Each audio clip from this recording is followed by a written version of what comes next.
I wonder what Andy's up to these days. I knew that he had moved out of the city, that he'd left that studio in Toronto, and he'd started his own studio north of the city, like an hour outside of the city on a farm property. I knew he'd done that. I'd heard from the grapevine.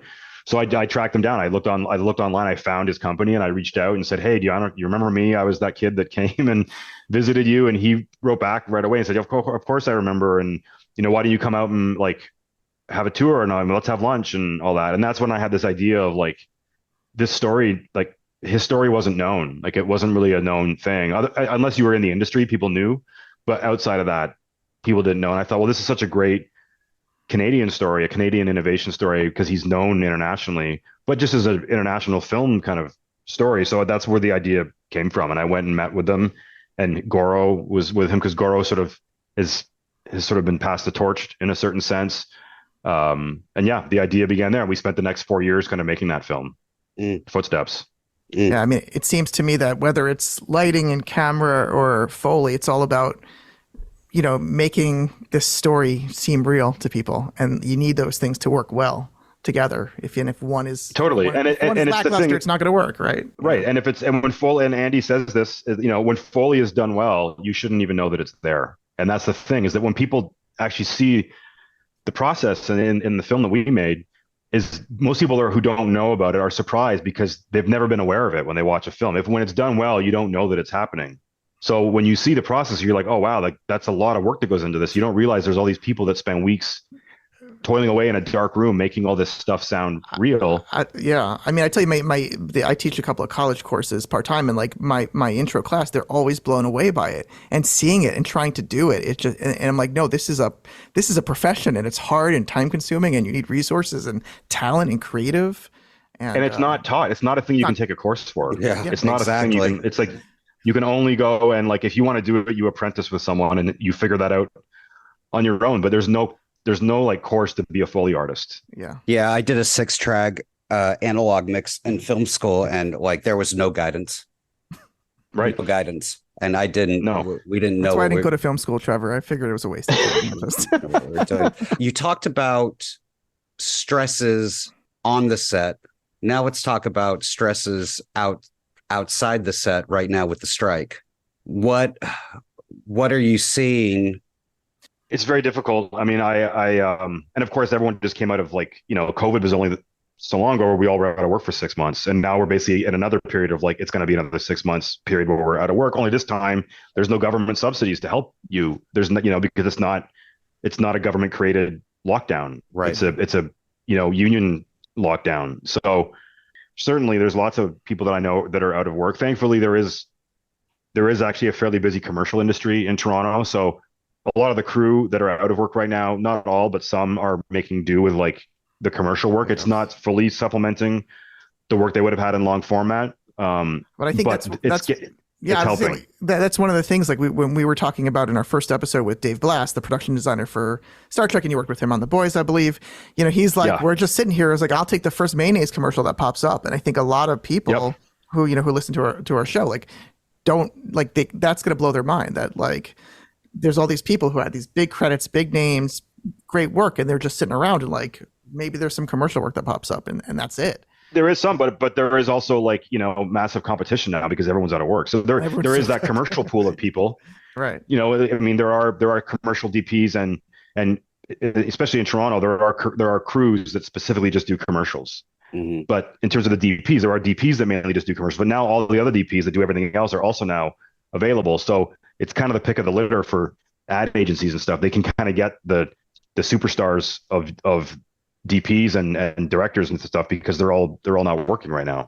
And and I saw an interview with you, I think from a while ago, where you're talking about ad agencies and how you have anyone can have all these credits, but if you don't have that food commercial or the car commercial, are you past that? Are they still that picky up there that they're like, if you haven't done this exact thing that we want, it's the same.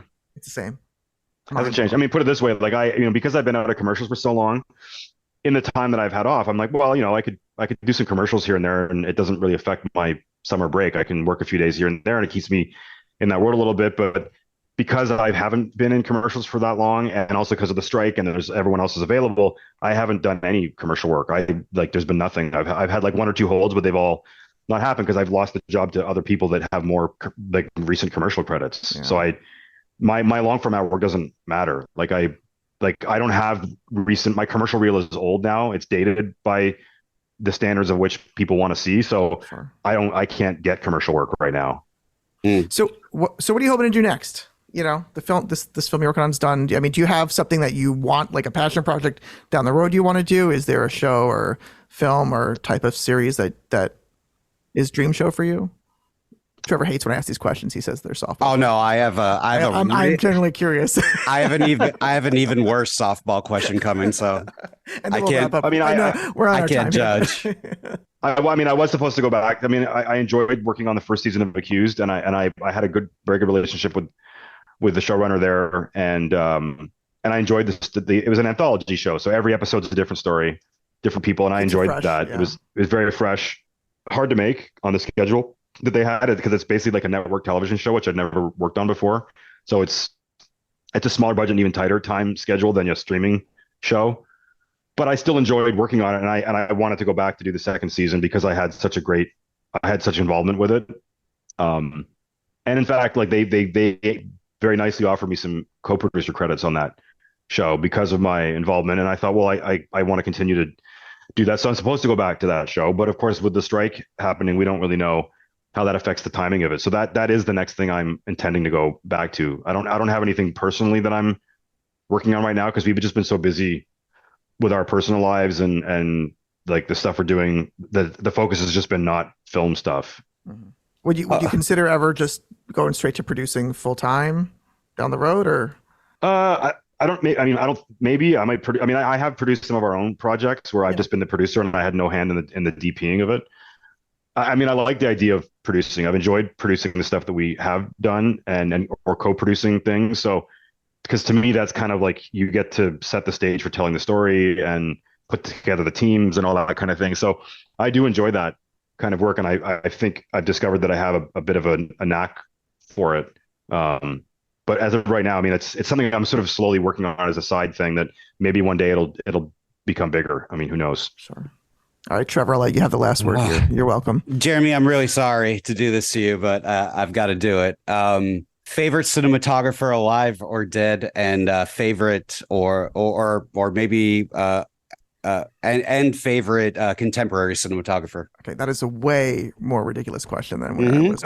Oh my God, I hate those questions. Yeah, terrible question. Let me just think for a second, because I mean, there's so many of the obvious ones, but they all get said all the time, and it's like, I mean, it's funny because I've often contemporary cinematographers. Typically, I mean, I usually name the people that I come up with because I look at their work and I admire them, and they don't get shouted out very often, and we all came from the same place. So for me, it's like there's Boris Majovsky, there's Brendan Stacy, there's Tico Poulakakis. Those are the people that I came from. Adam Marsden is a good friend of mine and very talented DP. Those are my current contemporary favorites because they're the people that we all came from the same place. So I look at what they do. It's different from my own work, but we came from the same place. So I can relate to it more because we are of the same community, but we all do different things. And I think I have a relationship with them. So for me, like there are others that I don't know who I admire their work, but I don't know them. So it's harder to kind of fully appreciate because you don't have a dialogue with them. So that's how I would answer the I guess the current contemporary ones. That's a great answer. You know what? I'm not going to let Trevor end it. Let's end it with this. If there was one thing that you know now that you wish you knew when you started, what would it be? God, that's terrible. I couldn't end it on yours, Trevor. Come on. That is such a terrible question. What would I know? What would I wish I knew then when I started? When you say he doesn't even know. He doesn't even understand it because it's so stupid. Because I see a lot of students starting out and they're like, what do I need to know? I'm like, just get lucky. Do good work, get lucky. I mean, nice. I think it's funny because I think the things that I know now that I wish I knew then, I in retrospect, I already inherently knew those things. I wasn't aware that those were the keys to success. But now I look back, it's like, well, I already was doing those things then. I just didn't know that those were the things that I actually had to be doing to get where I wanted to go. And that was like, it's like, don't give up on things, learn how to deal with failure. That failure turns into other opportunities because there's always going to be failure in this business of not getting the gig you wanted. And also be a good communicator and be kind and respectful to people. That's like number one. Like that, that comes back to you. You hear people say, "Oh, like we've heard you're really great to work with, and you're kind and collaborative and all that." I mean, that's key. I mean, that was in my nature, I guess, when I started, and I wasn't really aware that those are kind of like the key things you should be doing. But certainly, that's the advice I would give. It's those you have to make sure you have a good grasp on those things, and you got to be a good people person, and you want to be open to collaborating with people and people's ideas, and like basically be humble enough to know that you're not always going to know the answer to something, and that some solution might require talking to your gaffer or your grip or whoever and say like, hey, like, I don't know, how should we do this thing? Like, I'm thinking of this, but what, like, do you have a suggestion? Or I'll tell them my idea, and they might come back and be like, well, actually, you should probably like maybe consider it this, because they've done it maybe differently with another DP or on a bigger thing that I haven't had that experience with. So it's like, just the best idea wins, really. Great. Thank you. A good way for people to follow you. I guess probably right now, my website's kind of a bit outdated. It needs to be changed, but it's there. I mean, they can go to my website. It has all the basic stuff. I like the case study, like on the forest for the Expanse. I thought that was interesting. Yeah, I mean, there's good stuff there. It's just I haven't updated it in a while. But I would say Instagram. Like, I'm not on any other social media platform really, so Instagram has my current doings on there, and they can always reach out through that. Amazing. All right. Well, thank you so much for your time. Yeah, thank you, Jeremy, and I hope you have the best career. You seem like a really great guy. Oh, thank you. I appreciate it, and thanks for having me on. Okay, welcome back, everyone. Trevor, I love talking to Jeremy. What you think? Yeah, great interview. Really liked him a lot. The kind of guest would love to have back and discuss more. We barely skimmed the surface with that one. And before we sign off from this episode, Trevor, I got to tell you something. Something's been really bothering me. So my TikTok feed is blowing up with all these people having emotional reactions to episode 5 of Ahsoka. And I watched it with my kid. She liked it. I won't spoil it if you haven't seen it. But basically, I didn't have that reaction, and that kind of annoys me and made me think of you, and it got me more annoyed. I've seen all the movies millions of times. I've seen all the Disney shows. Fine. I have not watched that much of the Clone Wars or Rebels cartoons. I've seen a little bit to know a little bit, but people who've watched Rebels completely love Ahsoka. And as someone coming in to see this live action first season show, I keep waiting for something more, and it's not there for me. And I think you may be right. I'll be real quick. I only watched the first 15 minutes of the first episode. I stopped. I called a buddy of mine, and I asked him what was happening. I don't understand what's going on. Oh, he's like, oh, dude, you need to watch Rebels. And that's when I was like, I'm out. Now, why is that? Why don't you want a richer experience? I just don't have the time right now. And that, you have to make decisions. And again, this is the problem with world building storytelling, is that, a lot of things are predicated on you watching something previous to it. And that something previous to it can be 10, 30, 60 I don't know. And yeah. I don't want to make that kind of commitment. I'm sorry. I appreciate that this is changing. This is the new way of storytelling, and I support it. And it's just not for me.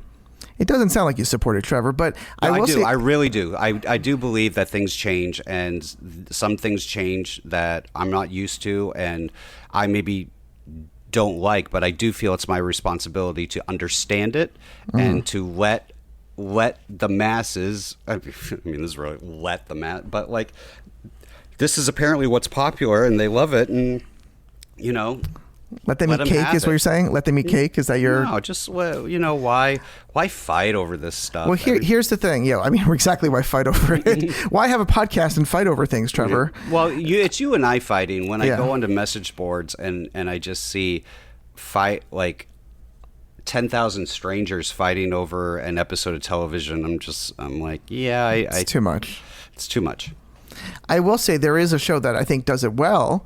Is that, Lower Decks. Okay, Lower Decks, for those who don't know, is a sort of PG-13 take on an extension of the Star Trek The Next Generation world. It's a little raunchy cartoon.